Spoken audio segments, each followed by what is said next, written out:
J'ai expliqué l'autre fois que la louange, c'est l'expression de ton âme. D'accord? Et que l'adoration, c'est l'expression de ton cœur. Donc ton cœur adore, ton âme loue. Mais toi, chrétien, il te faut les deux. Il te faut les deux pour avoir une vie équilibrée. Il te faut les deux. Tu ne peux pas dire, moi, je veux que de la louange. L'adoration, ça ne m'intéresse pas. Ou je fais que de l'adoration. La prière, ça ne m'intéresse pas. Ou alors, la parole de Dieu, ça ne m'intéresse pas. Je fais que de la prière. Il faut trouver un équilibre. Et c'est ça qui est important. C'est à toi de trouver cet équilibre en fonction du besoin de ton cœur. Vous pouvez passer des moments dans la louange, dans l'adoration, c'est inévitable. Il faut faire les deux de toute manière. Vous passez par étapes, parce que quand ton cœur adore, ton âme loue, c'est ton être qui vibre. Comprenez? C'est différent. Mais vous ne pouvez pas dire, moi, tu sais, moi, l'adoration, c'est pas mon truc. La louange, c'est pas mon truc. Moi non plus, je ne sais pas chanter. Si je viens ici vous chanter, vous allez vous sauver. Mais j'aime chanter parce que je ne chante pas pour vous, je chante pour la gloire de mon Dieu. C'est tout à fait différent. Vous comprenez? Moi, j'ai ma louange un peu particulière. J'ai une louange que j'aime différemment. C'est comme ça. Mais c'est la mienne. C'est la louange qui restaure mon âme. Parce que mon âme loue l'Éternel et n'oublie aucun de ses bienfaits. Ma louange doit oublier aucun des bienfaits de Dieu. Amen. Donc nous sommes ici dans la musique, on chante ensemble. Il faut cela, il faut cette ambiance. C'est pas ça qui fait que. Mais on a besoin aussi d'être dans cette ambiance, de la présence de Dieu à travers la musique, parce que Dieu est créateur de la musique. Faut pas, certains disent que c'est le diable, c'est faux. Le diable, il a copié, il a piqué. C'est un voleur. C'est faux. C'est Dieu qui crée la musique. Rappelez-vous, même depuis le début dans la Genèse, il y avait déjà des musiciens. Il n'y avait pas d'accordéoniste, il n'y avait pas de pianiste, mais il y avait d'autres instruments. Vous lisez les instruments, il y avait les cymbales, les chalumeaux pour les soudeurs, etc. Il y avait plein de sortes d'instruments, etc. Et ils chantaient à la gloire de Dieu. Et Dieu manifestait sa présence à travers ces musiciens. C'était qui en général qui était dans le peuple d'Israël? C'était qui était choisi pour faire la musique et la louange? Le peuple? Les Lévites. Les Lévites, c'était eux qui étaient choisis pour ça. Les chantres, d'accord? C'était eux qui étaient choisis par l'Éternel pour qu'ils s'occupent de tout ce qui est louange et adoration. Et ils avaient une part dans le peuple d'Israël importante. Vous comprenez? Et c'est pour ça que c'est important. Et ce matin, le thème que je veux vous apporter ce thème, c'est « Mets de l'ordre dans ton cœur ». Mais ça veut dire quoi? Ça veut dire que parfois, il faut partir sur des bases. Il ne faut pas dire sur les bonnes bases. Une maison va être solide si elle est construite sur une bonne fondation. Une bonne fondation, si elle est bien faite, elle tient si elle est sur un sol stable. Un sol meuble, ça ne tiendra pas. Un sol stable va tenir une fondation qui est prête à supporter le poids d'une maison ou d'un immeuble, peu importe. Et ton cœur doit être sur un sol stable. C'est-à-dire, ton cœur doit dépendre de quelqu'un. Et que celui qui est stable, c'est un rocher. Ton cœur est posé sur le rocher, qui est à savoir Jésus-Christ. Dit la parole, si ton cœur est posé sur le Christ, alors les choses changent. Alors les choses sont dans un équilibre que Dieu donne. Vous savez, parfois on est troublé, on a des périodes où on ne sait pas trop où aller, quoi faire, comment réagir. On est un peu confus. Et ça, on va parler un peu de ça. Mais il y a des raisons pourquoi je suis confus, et il y a des solutions. L'important, c'est les solutions. Parce que donner des anomalies à quelqu'un ou des fautes, c'est une chose, mais il faut apporter une correction. Et la parole de Dieu nous amènera à des corrections ce matin, à travers comment mettre de l'ordre dans ton cœur, ou alors mets de l'ordre dans ton cœur. Et c'est important. Si ton cœur est en ordre, ton âme est reposée, ton corps est en santé. Amen. Et je parle ici à votre cœur ce matin. Je ne parle pas à votre intellectuel, à votre pensée, mais je parle à ton cœur. Et c'est important. Et vous savez, il y a d'abord, mettre déjà de l'ordre dans mon cœur, je dois considérer une chose. La première chose que je dois considérer, c'est que j'ai besoin de mettre de l'ordre dans mon cœur. C'est le premier point. Certains disent, oh, je suis bien comme ça. Donc, tu n'avanceras pas, tu vas te bloquer, tu vas être coincé. Mais tu dois comprendre que tu as besoin de mettre de l'ordre dans ton cœur. Quelqu'un me dira, mais tout est en ordre. Alors je lui dis, donne-moi ton ordre. Un peu de louange, un peu de... C'est pas ça que je parle. Un peu de l'adoration, un peu de prière. Je ne parle pas de ça. C'est pas ça. Ça, c'est la vie du chrétien. La louange, l'adoration, la prière, la lecture de la parole, c'est la vie du chrétien, chaque jour. Mais là, considère que tu as besoin ton cœur doit être mis en ordre. Ah, le mien, il est en ordre. Moi, je te dirais, il peut mieux faire. Mon cœur est en ordre, pasteur, mais il peut mieux faire. Mais pourquoi? Le deuxième point, c'est faire des choix. Faire des choix. Ça, c'est le point difficile de beaucoup de chrétiens, de tous les chrétiens. Parce que souvent, lorsqu'on fait des choix, on est mené parfois à l'incertitude. On est mené parfois à l'aventure. On est mené parfois dans l'expectative. Je choisis ce point-là, je choisis ça, mais parce que ça me semble le mieux. Mais lorsqu'on parle de cœur, comprenez, quand on parle de cœur, on parle toujours de la paix du cœur. Si vous faites un choix et votre cœur n'est pas en paix, considérez que le choix n'est déjà pas bon. Vous voyez? C'est déjà là.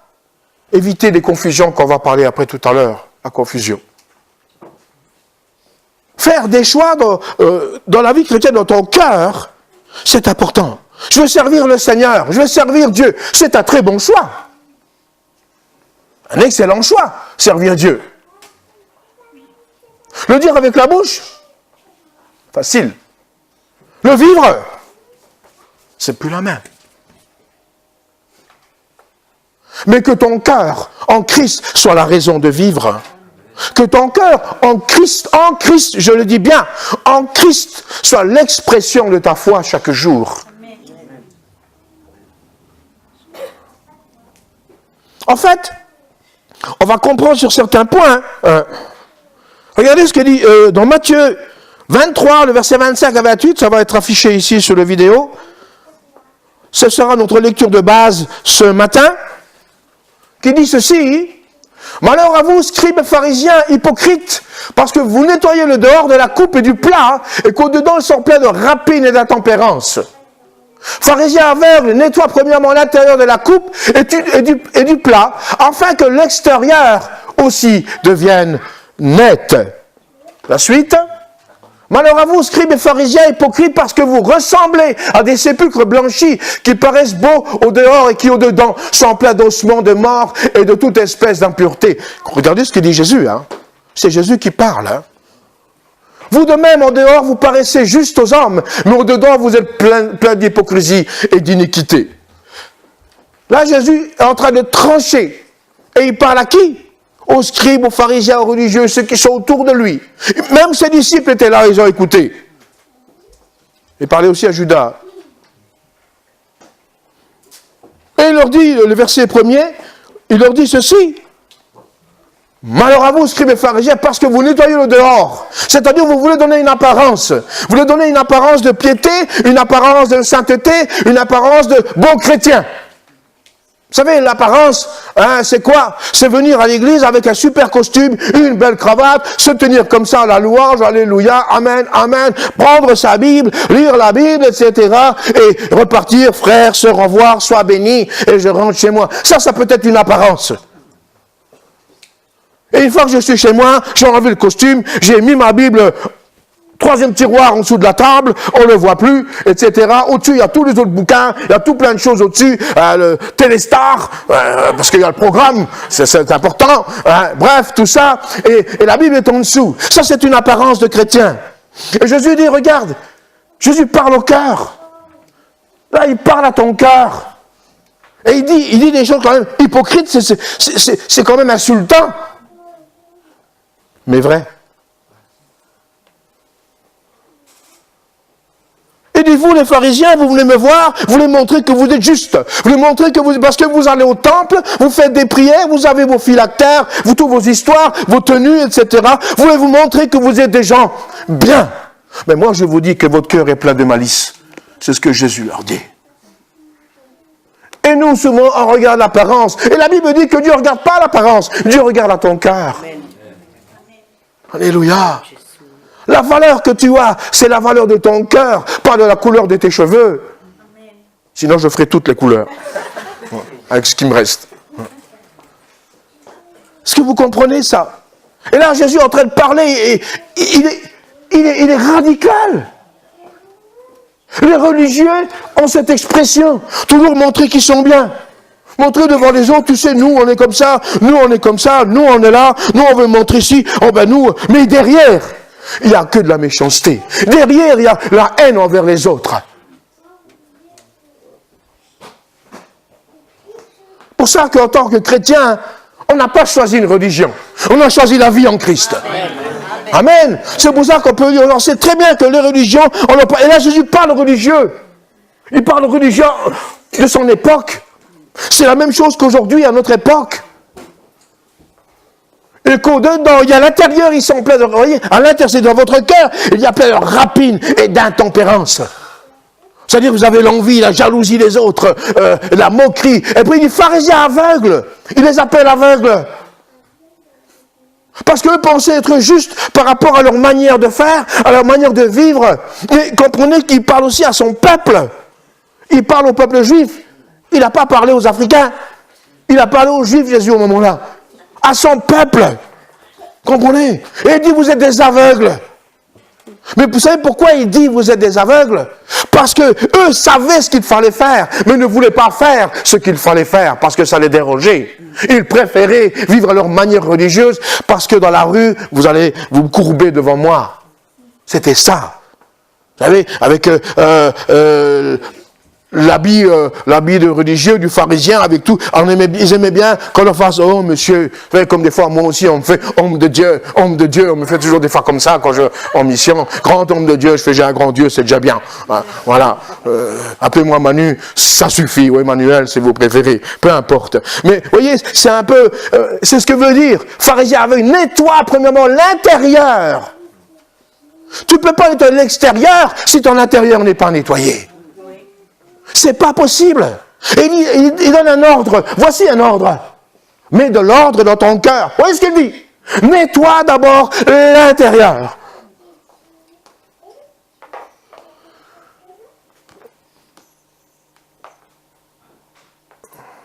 Je ne sais pas quel produit il faut qu'on trouve pour nettoyer l'intérieur. Je ne sais pas, il faudrait voir au Lidl, Aldi. Peut-être Monsieur Propre. Hein. Je ne sais pas. Mais là, il dit, nettoie l'intérieur de la coupe et du plat. Il y a une coupe pour boire et un plat, une assiette. Vous voyez, c'est l'image d'un repas. C'est l'image d'un repas. Mais nettoie d'abord. Écoutez, quand vous allez manger à midi ou le soir, vous ne prenez pas l'assiette de hier, qui n'est pas lavée. Vous la lavez. Quel bonheur de la laver, pareil. Hein? J'ai vu ça sur Internet. Ouais. Comprenez? Vous avez une assiette propre, un verre propre, ce qui est normal. Ah, il n'est pas trop d'accord l'ordinateur là. Afin que l'extérieur aussi devienne net. Il a le raison. Mets de l'ordre dans ton cœur pour que l'extérieur, pour que quand tu pars, tu dois vivre ta vie en honnêteté, en sainteté avec Dieu. En fait, Dieu ne supporte pas la dualité spirituelle. Aujourd'hui, je suis spirituel et à la maison, je suis péritel.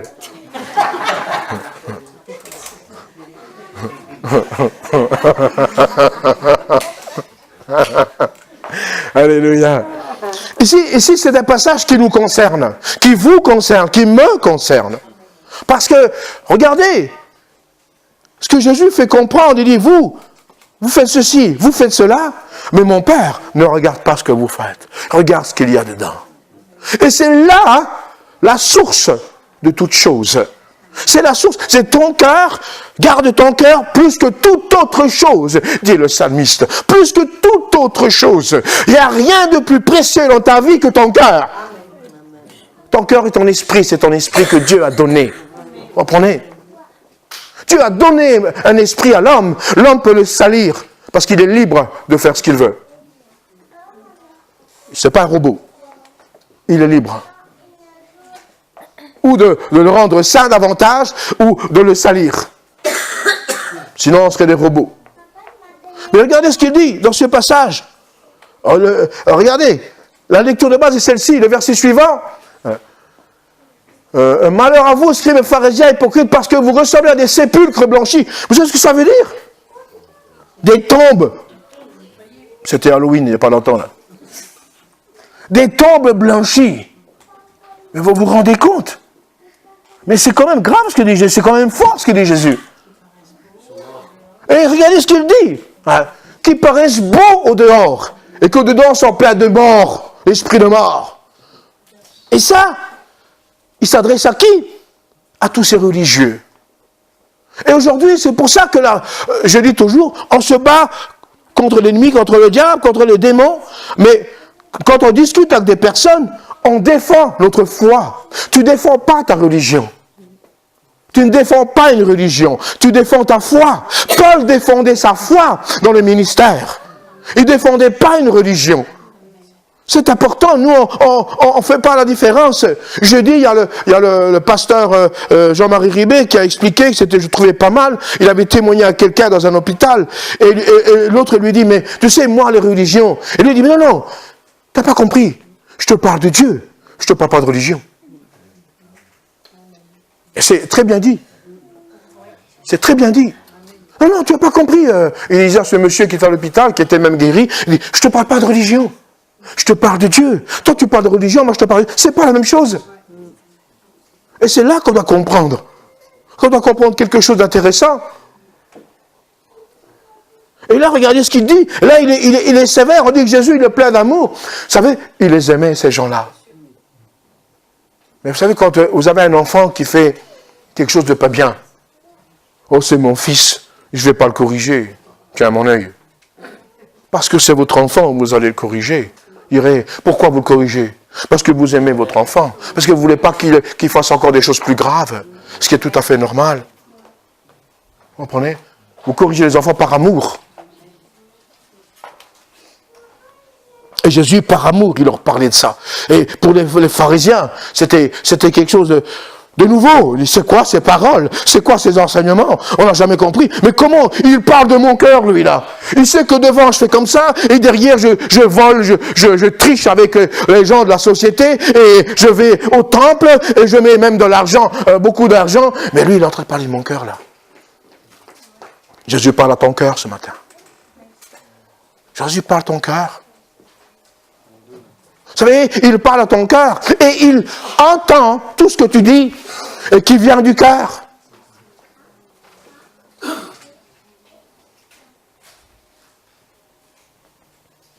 Vous de même, au dehors, vous paraissez juste aux hommes, mais au dedans, vous êtes plein d'hypocrisie et d'iniquité de péché. En fait, c'est la cause du péché. Pas de ne pas jeter la faute au péché, c'est nous parfois. C'est pour ça qu'aujourd'hui, quand tu te présentes devant Dieu, c'est ton cœur qui se présente devant Dieu.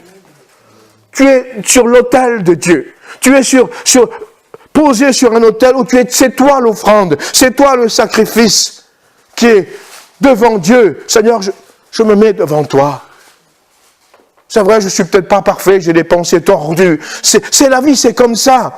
Parce qu'on est aussi fait de chair. Mais mon cœur veut être juste devant toi.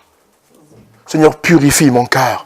C'est marqué purifie mon cœur, c'est pas purifie ma tête.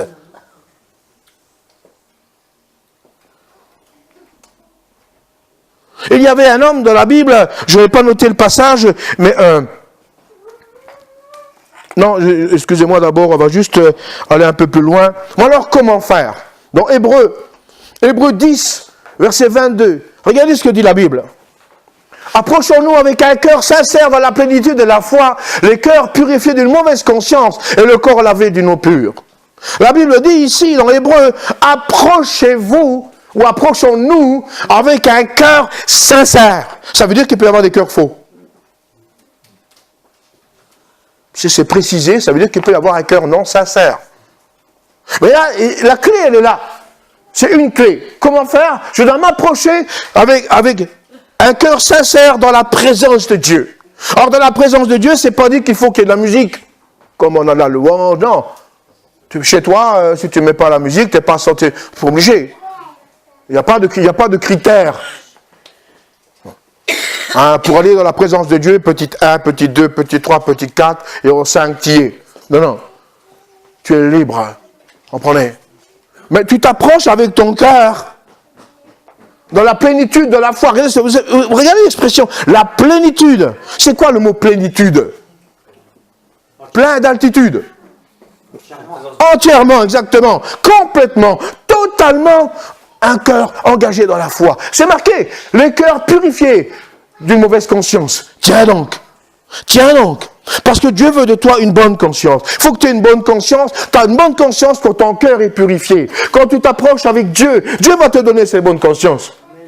La mauvaise conscience, c'est quand vous faites quelque chose et que vous, à l'intérieur, vous regrettez. J'aurais pas dit ceci. J'ai fait une erreur. Et vous comprenez, c'est ça la mauvaise conscience.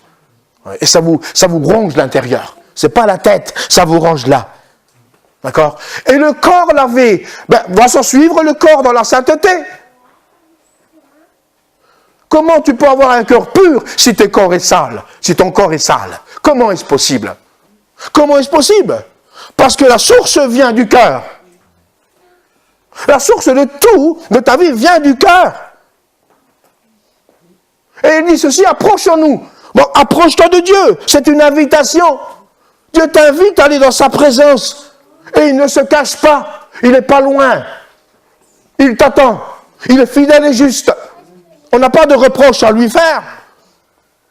Seigneur, tu vois, Seigneur, regarde, je suis comme ça, Seigneur, parce qu'aujourd'hui, je déprime, Seigneur, mais tu ne m'as pas répondu hier. Tu n'as pas de reproche à lui faire. Lui, il est Dieu.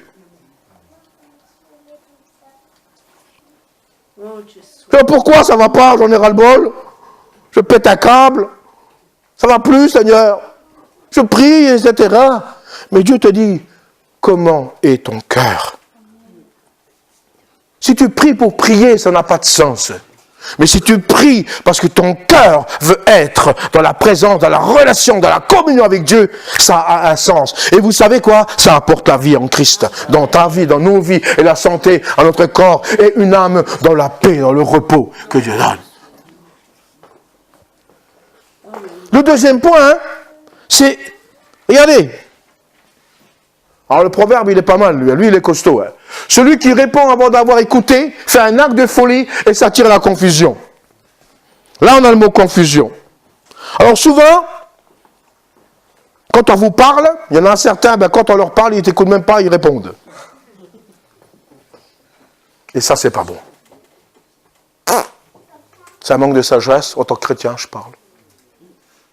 Puis je ne te laisse pas parler, moi je sais tout, je connais tout, je te dis tout, je te raconte tout. Brrr, brrr. Chapitre 1, chapitre 2, volume 3, etc. Regardez ce qu'il dit. Celui qui répond avant d'avoir écouté, vous lirez les passages. Le passage précédent, il dit ceci, le verset juste précédent, il dit l'humilité précède la gloire. Il parle de ça. Mais il dit, regarde, celui qui répond avant d'avoir écouté. Et si ça te concerne, corrige-toi. Écoute. Mais, des fois, tu parles à Dieu avant d'avoir écouté. Oui. Tu parles à Dieu, tu lui parles, bababi, bababa, tu lui racontes toutes tes frasques, toutes tes histoires, toutes tes plaintes, tes complaintes, tes lamentations, toute ta misère, etc. Mais tu n'écoutes pas. Oui, il veut te parler. Et quand il te dit, mets de l'ordre dans ton cœur, mais tout va bien, blablabla, mais ça ne va pas. Quand le Saint-Esprit te dit, mets de l'ordre dans ton cœur, c'est qu'il y a quelque chose derrière. C'est qu'il y a des bénédictions qui sont là. C'est qu'il y a quelque chose que Dieu veut faire. Mais il ne peut pas, en cause du désordre qu'il y a dans le cœur. Et vous voyez ce que ça ramène, ça, à la confusion. On arrive au mot confusion. On est obligé, quand on parle de l'ordre de Dieu, on parle aussi de la confusion. Et regardez, un acte de folie, et ça attire la confusion.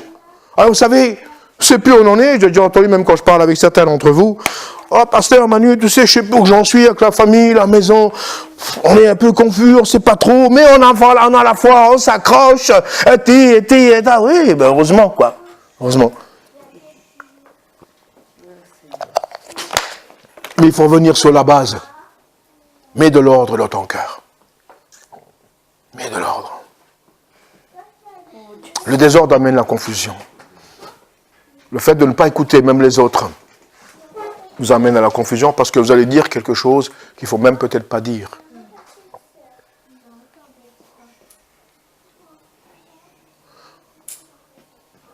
Voyez, avant la ruine, le cœur de l'homme s'élève, mais l'humilité précède la gloire. Celui qui répond avant d'avoir écouté fait un acte de folie et s'attire la confusion. Voyez un peu le fait d'être dans la présence de Dieu, Seigneur, parle-moi. Parce que souvent, on va dans la prière, dans la présence de Dieu, j'ai des choses à te dire, Seigneur. Comme si lui, il n'avait rien à nous dire. Lui, il n'a rien à nous dire, quoi. Mais vas-y, parle, je t'écoute. Mais des fois, il dit, écoute, quand c'est à mon tour, hop, je me lève parce que le téléphone a sonné. Vous comprenez ce que je dis là? Être à l'écoute de Dieu, c'est la sagesse. C'est la maturité. Être à l'écoute de Dieu, c'est sortir de la confusion. Amen. Être à l'écoute de Dieu, c'est aimer celui qui te parle. Amen. Et dans la Bible, il n'y avait pas un homme plus confus qu'un homme quand Jésus lui a parlé. C'est Nicodème. On ne va pas prendre le passage, je ne l'ai pas marqué parce que c'est beaucoup à lire. Hein. Vous le lirez à la maison si vous voulez. Jean 3, de 1 à 21, vous pouvez noter, lisez l'histoire de Nicodème. L'histoire de Nicodème, elle est extraordinaire. J'aime beaucoup cette histoire. Mais quand Jésus lui dit, écoute, il faut que tu naies de nouveau. Nicodème, quoi? Naître de nouveau. Un homme confus comme Nicodème n'y avait pas. Mais un homme comme moi, vieux, il ne peut pas retourner chez sa maman. Comment est-ce possible? En fait, Jésus ne voulait pas mettre Nicodème dans la confusion, mais il voulait le mettre dans la réalité de la vie de Dieu. Comprenez ça? Et Nicodème confus, Jésus lui apporte des points. Et dans le passage de Nicodème, vous avez cette écriture-là. C'est dans le même passage. Jean 3,16. Là, je vous dis de 1 à 21. Et Jésus explique. Le début de l'histoire de Nicodème commence la nuit. De nuit. Nicodème vient voir Jésus. Le dernier verset dans ce passage, il termine dans la lumière. Lisez, vous verrez. Faites pas attention à ça. De nuit. Nicodème est allé voir Jésus pour lui poser quelques questions. Et Jésus lui pose des questions, il te faut naître de nouveau. Ne t'étonne pas de ce que je te dis, qu'il faut que naître de nouveau. Je ne parle pas du physique, par ton cœur. Et après, il commence à lui parler de la lumière. Les versets 16, 17, 18, 20 jusqu'à 21. Il dit, je suis la lumière du monde. Ça commence dans les ténèbres, ça termine dans la lumière. Waouh! Ça, on ne fait pas trop attention, ça. Il faut bien étudier la Bible. Il faut bien lire entre les lignes. Vous savez qu'entre les lignes, vous avez la réponse. Mais c'est entre les lignes. Donc, il faut bien regarder entre les lignes. Donc, entre la première ligne et la deuxième ligne, vous avez la réponse de Dieu. Donc, être à l'écoute de Dieu. Être à l'écoute de Dieu vous donnera une réponse. Mais lire sans écouter Dieu, ben, vous pourrez lire Paris Match, c'est la même chose. Ouais. Vous verrez, Paris Match, c'est ennuyeux. Et là, cette histoire de Nicodème, elle est extraordinaire. Elle est formidable. Nicodème confus, totalement confus. Mais Jésus est venu lui mettre de l'ordre dans son cœur. Nicodème, Jésus lui dit, mais toi, qui es docteur d'Israël, tu es le docteur, un homme de loi, tu comprenez, quelqu'un qui était très bien placé, tu ne sais pas ces choses. Jésus lui dit, toi, moi, je n'ai pas fait d'études, mais je sais. Toi, tu es docteur, tu enseignes dans la synagogue, tu apprends, tu es un homme éloquent, tu es un homme érudit, un érudit des Écritures, et tu ne sais pas qu'il te faut naître de nouveau. Nicodème ne comprenait pas ça. En fait, Jésus a voulu effacer toute sa religion. Comprenez qu'il avait emmagasiné durant toutes ces années. Tout cet esprit de religiosité, et il effaçait en disant, écoute, il faut que tu repartes à zéro. Repartir à zéro, mais avec moi, avec le Sauveur, avec le Christ. Avec celui qui est la lumière. Ce passage qui commence dans les ténèbres se termine dans les paroles de lumière. Quelle expression! C'est extraordinaire. Quelle beauté de voir ces passages. C'est pas anodin tout ça quand c'est écrit. Regardez voir, quand vous avez un évangéliste dans la Bible qui écrit c'était le matin très tôt. Ça veut pas, c'est pas pour rien. C'est pas pour remplir la page. Parce que ça fait une belle histoire. Non, c'est parce qu'il y a une référence à tirer. Pourquoi Nicodème est venu de nuit? Pour nous, ça ne nous apporte rien qu'il est venu de nuit ou le jour. Mais quand vous lisez le texte, vous verrez que Jésus parle de lumière. Nicodème, dans les ténèbres, il est allé vers qui? Celui qui est la lumière. Amen. Et la lumière, elle a réfléchi en Nicodème. Nicodème, un homme changé. Amen. Alléluia. Seigneur, alléluia. Confus par rapport aux paroles, mais libéré de cette confusion, parce qu'il a compris que Jésus est la solution. Amen, amen. Alléluia. Un homme ne peut pas faire de miracle s'il ne vient pas de Dieu, si Dieu ne l'a pas envoyé. Parler de Jésus. Donc, il avait entendu parler de Jésus, Nicodème. Vous comprenez?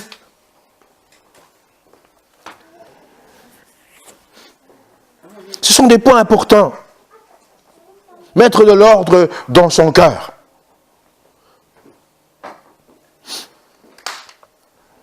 Vous savez, l'image, quand on dit mettre de l'ordre, quand j'ai mis ce titre, mettre de l'ordre dans son cœur, j'imagine que le religieux faisait petit 1, grand 1, petit A, B, C, 2, deuxième point, A, B, C, vous voyez, dans un ordre. C'est pas comme ça. C'est dans un ordre de liberté. Comprenez? Ton cœur vit dans la liberté en Christ. Amen. Et comprenez que plus tu es à l'écoute de Dieu, plus ton cœur est organisé. Il est organisé parce que c'est Dieu qui a ton organigramme. C'est lui qui a l'organigramme de ton cœur. Tu comprends? Mais quand ton cœur est moitié donné, moitié pas donné, eh ben, il y a la confusion. Moitié, ça fait de la confusion. On ne met pas de l'eau dans son vin, il paraît. Je crois qu'il y en a qui le boivent. C'est pas bon. On dit toujours chacun met l'eau dans son vin, c'est d'expression, chacun ses affaires. Mais là, ici, il y a quelque chose auquel je veux vous lever sur ce point.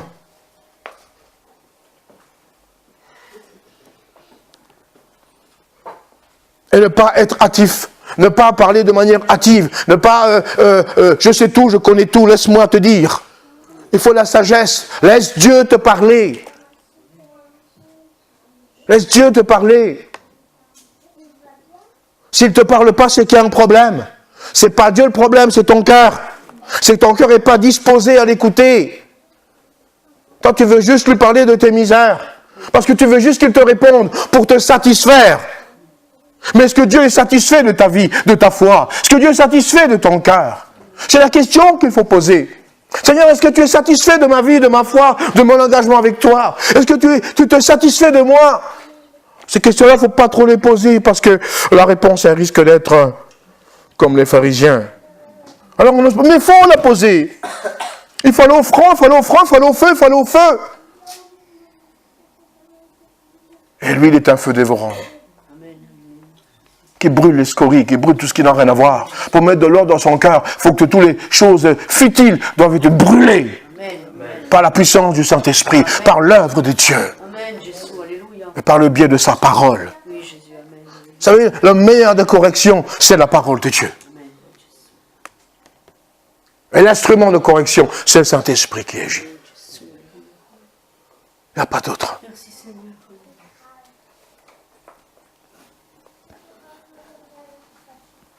Regardez, il y a un autre point où, dans le psaume 119, 31, si je ne me suis pas trompé, hein, je m'attache, c'est ça?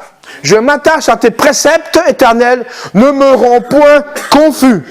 Tiens donc. Vous savez, le verset sur la confusion, vous en avez 169 dans la Bible. Ah oui, alors, je n'ai pas tout pris. Hein. Mais ce verset clé, je m'attache à tes préceptes, c'est-à-dire à ta parole. David disait, je serre ta parole dans mon cœur afin de ne pas pécher contre elle. Ça veut dire de ne pas être confus non plus. Voyez, et là, le fait, la clé, une clé, c'est s'attacher à la parole de Dieu, aux principes de l'Éternel, aux lois de l'Éternel. Je ne parle pas de loi de Moïse, je parle de la loi de Christ, qui nous a franchis et libérés.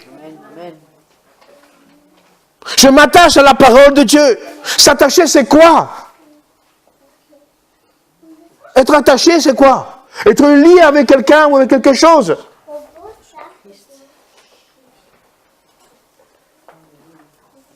Être attaché au Seigneur, attaché à sa parole, ça veut dire aimer. Aimer la parole de Dieu, la désirer. C'est ton cœur qui l'a désiré, la parole. Ton cœur désire, quand la parole de Dieu, quand ton cœur désire la parole de Dieu, ton âme est restaurée. Ton âme soit systématiquement restaurée. L'inverse ne peut pas se faire. C'est comme les deux commandements que Jésus donne. Aimer le Seigneur ton Dieu de tout ton cœur, hein, et après tu aimeras ton prochain comme toi-même. Tu ne peux pas aimer ton prochain comme toi-même si tu n'aimes pas le Seigneur de tout ton cœur, de toute ton âme, de toute ta force. Ce n'est pas possible. L'inverse ne peut pas se faire. Comment tu peux aimer quelqu'un que tu vois, que tu l'aimes, et quelqu'un que tu ne vois pas? Ou l'inverse. Comment est-ce possible? Et là, regardez, s'attacher à la parole pour ne pas être confus. Ça veut dire que dans la parole, il y a des solutions. Vous savez, quand le chrétien il vient une fois par mois à l'église, ne me dites pas qu'il n'est pas confus. Mais non, si on ne revient pas parce qu'on travaille, qu'on est malade, ça arrive, ça peut arriver. Moi, je parle de la généralité, dans l'habitude.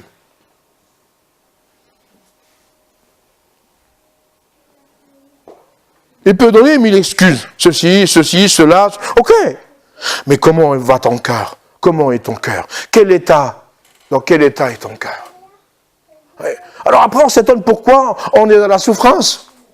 Mais ce n'est pas la faute de Dieu, ce n'est pas la faute de la parole, ce n'est pas la faute du pasteur, ce n'est pas la faute de ton frère ou ta sœur. C'est ta propre faute, c'est ta propre responsabilité. Venir à l'église, c'est ta responsabilité. Louer Dieu, c'est ta responsabilité. Chercher la face de Dieu, c'est dans ta responsabilité. Lire la parole de Dieu, se nourrir de la parole de Dieu, être dans la présence de Dieu, c'est dans ta responsabilité personnelle. Ici, on loue en commun, en communauté ensemble, mais ta vie personnelle est importante. Avec Dieu, une relation avec Dieu est quelque chose d'extraordinaire. Une relation ne se lâche jamais. Vous avez une relation, ça se conserve une relation, ça se travaille une relation, ça se nourrit une relation, ça grandit.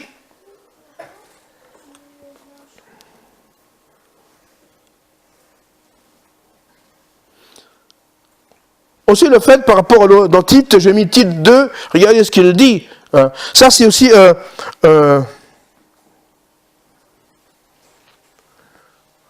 te montre toi-même, c'est Paul qui parle à Tite, à Timothée, qui lui explique, ou à Tite, pardon, toi-même, à tout égard, un modèle de bonne œuvre et donnant un enseignement pur, digne d'une parole saine, c'est à Timothée irréprochable, afin que l'adversaire soit confus, n'ayant aucun mal à dire de nous. Souvent, nous pouvons tomber dans la confusion parce que nous avons dit des choses stupides, même autour de nous. Vous savez, en tant que chrétien, il y a un devoir. Un des grands devoirs du chrétien, c'est son témoignage. Témoignage extérieur, autour de soi. Vous savez, si personne dont vous habitez une maison et vous êtes ennemis avec tous ceux de la maison, tous ceux de votre quartier, vous êtes ennemis, etc., c'est vous le problème, ce n'est pas le quartier. Comprenez? C'est vous le problème. Après, vous vous trouvez dans la confusion vous-même. Vous avez créé vous-même la confusion par rapport à votre témoignage, à votre comportement, à votre valeur que vous donnez de la vie chrétienne. Entre guillemets, je dis vie chrétienne dans ces cas-là. Regardez, afin que l'adversaire soit confus, n'ayant aucun mal à dire de nous. Vous savez, quand vous marchez dans la sainteté, dans la justice de Dieu, le diable ne peut pas vous toucher. Et ça, c'est clair. Mais quand vous touchez un petit peu de l'autre côté, tac, et je te tape sur la jambe. Vous comprenez? Il peut essayer d'attaquer, dans la pensée, il peut faire des choses, mais c'est juste des attaques qu'il peut faire. Mais un droit dessus, il ne peut pas. Quand vous marchez dans la sainteté, et le cœur, on parle du cœur ce matin.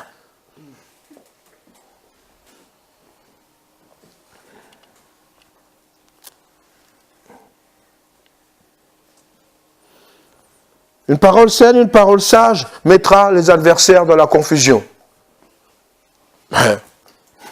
Malheureusement, on voit souvent les chrétiens qui, eux, sont confus. Puis l'adversaire, il est déconfus. Il est Confucius, quoi. Attention. C'est important ce que je dis là. Parce qu'on te regarde avec un œil. Avec 2 yeux. Mais on ne te regarde pas avec des yeux d'amour. On te regarde avec des yeux de jugement. Vous savez ça? Vous êtes chrétiens, nous sommes chrétiens. Nous-mêmes, en tant que pasteurs, qui a une responsabilité, c'est encore plus sévère, le monde vis-à-vis de nous. Ah oui, si on va boire au restaurant, on boit un rouge, tiens, le pasteur il boit un rouge, il a bu 2 verres, il est alcoolique. Vous voyez jusqu'où ça va? L'alcoolique, vous vous rendez compte, c'est un pasteur. Oh là là. Vous vous rendez compte?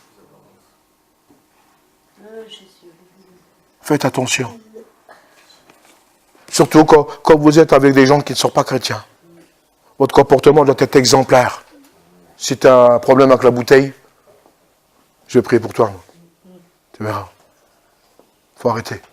Il y a des choses où il faut savoir stopper.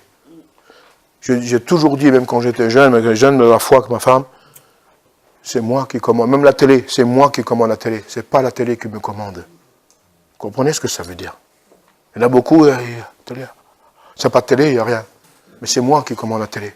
C'est moi qui dis je t'arrête ou je t'allume quand je veux, moi. Vous comprenez? Même que ce soit pour boire un verre de vin, n'importe quoi ou autre chose, c'est moi. C'est pas toi qui me commande. Ça, c'est ça une addiction. Ça lui est de l'addiction. Moi aussi, j'aime bien boire un verre de vin en mangeant, etc. On aime bien boire une chose. Mais il y a des choses qu'il faut faire attention. Soyez prudents. Parce qu'on vous regarde. Parce que le jour où tu vas parler de Dieu, il va dire, écoute, voir. L'autre fois, tu ne me parlais pas de Dieu, hein, tu n'étais pas trop bien l'autre fois. Tu ne marchais pas droit, et tu veux me parler de Dieu. Alors, vous savez, moi, une fois, je me rappellerai tout le temps au travail, j'ai raconté une blague. On racontait des blagues, on était au boulot, on racontait des blagues. Et j'ai raconté une blague osée. Une blague osée, ça arrive, hein, les blagues osées, ben, vous mangez osé. Voilà. Mais je peux vous dire, tu te rends compte, le pasteur, comment il parle? On m'en a mis plein les dents. C'était pas vraiment un truc... Eux, ce qu'ils ont raconté, c'était 1000 fois plus osé. C'est normal. Mais moi, j'ai raconté une blague un petit peu osée, un petit peu sexuelle, hein, on dira comme ça. Ah, c'était un scandale. Ils étaient scandalisés parce que le pasteur, il avait raconté une blague comme ça. Alors, on peut me rattraper, j'ai dit, écoute, pour faire mes enfants, j'ai un rapport avec ma femme. Hein. Ça s'est pas fait tout seul. J'ai dit, alors, où est le problème? Ah, bah oui, mais pour eux, c'était un scandale. Comprenez ce que je veux dire? On vous regarde avec des gros yeux, faites attention. Même des fois, je vois ici, là, je vois ce qui passe sur Facebook, et les choses, c'est pas plaisant. Il n'y a que des gros mots, virez-moi tous ces trucs-là. Et ça me prend la page, moi, ça me fatigue. Hein. Ça me fâche. Alors faites attention. Parce qu'on vous regarde. Parce qu'il y en a qui regardent au-dessus. On ne vous dira rien, mais on regarde. Et le jour où vous aurez quelque chose à dire, je vais voir. Tu te rappelles quand tu as mis ça là? Et tu veux me donner à moi un exemple? C'est vrai. Tu veux me faire à moi un exemple? Faire attention. Soyez prudents dans votre vie. On peut rigoler, il n'y a pas de problème. Mais soyez prudents à tous, je parle. Je parle à tout le monde. Faites attention. Moi, on m'envoie des trucs, je ne réponds jamais. C'est rare que je réponds. Je n'aime pas... parce qu'il faut faire attention. Et même là, l'ennemi aussi, il pousse derrière. Alors faites attention. Et mes enfants, ils regardent des sketchs, des fois, les sketchs, le gars, c'est plus des gros mots que des sketchs. C'est plus des sketchs. Il faut arrêter. Et après, alléluia Seigneur. Et pendant une demi-heure, j'ai écouté des sketchs où on parle de je ne sais pas quoi. Il faut faire attention. Faites attention. Parce que vous savez, le diable vous regarde là-dessus. Ah tiens, là j'ai un droit sur lui. Et bam! Et vous met une gifle. Le cœur pur se sépare des choses impures et des paroles impures. Alors faites attention. C'est un conseil que je vous donne à certains. Vous pouvez jouer, vous avez le droit de jouer, moi je vois des choses, je ferme les yeux. Mais là aujourd'hui je ne peux pas fermer les yeux. Parce que j'ai vu les choses, ça a été trop loin. Et j'avais oublié ça, ça vient maintenant. Je n'ai pas noté ça. Ça vient maintenant. Donc faites attention. Mets de l'ordre dans ton cœur. Moi aussi j'aime bien les blagues. Moi j'aime bien rigoler, j'aime bien raconter des blagues, mais il y a des choses où il faut faire attention. Il y a des choses où il faut faire très attention. Et surtout quand vous êtes avec des gens du monde. Je peux vous garantir, parce qu'on vous mettra dans les dents. Le jour où tu voudras parler de Dieu, je vais prier pour toi. Quoi? Tu veux prier pour moi? Tu as vu ce que tu m'as raconté avant? Tu me parles de sainteté? Mais tu as vu ce que tu as dit il y a 15 jours? Les gens ne vont pas oublier. Hein. Ils ne vont pas oublier, croyez-moi. Je suis passé par là. Hein. Et je sais de quoi je parle. Hein. J'en ai aussi pris plein les dents. Et après, Seigneur, là, la conscience vous accuse. Faites attention. Seigneur, oui. On dit, tu vois. On va chercher de la naissance à la mort de Jésus la moindre faille, une faute, une parole, etc. Mais regardez ce qu'il racontait. Là, c'était différent. C'était sous la puissance du Saint-Esprit. C'est différent. Pour essayer de l'accuser, ils n'ont pas trouvé. Donc, il fallait qu'il y ait des faux témoins pour faire. Tout a été organisé. C'est un complot. On parle de complot. Vous comprenez? Et là, il y a des choses auxquelles il faut comprendre. Soyez prudents. Soyez prudents. Jouez, amusez-vous. J'ai dit toujours, faites ce que vous voulez, mais ne péchez pas. Et ne jouez pas quelque chose tendancieuse du péché. Je ferme cette parenthèse. Alors, je vous apporte la clé. Voici la clé, comment faire pour mettre de l'ordre dans son cœur. Waouh, génial. Alors, la clé est celle-ci, regardez. Pour terminer. Si tu confesses de ta bouche le Seigneur Jésus, et si tu crois dans ton cœur que Dieu l'a ressuscité des morts, c'est écrit ça, hein, tu seras sauvé. Car c'est en croyant du cœur qu'on parvient à la justice, et c'est en confessant de la bouche qu'on parvient au salut. Regardez ce qui est écrit. Si tu confesses, il faut confesser, Seigneur. Je l'ai dit au début à l'intro.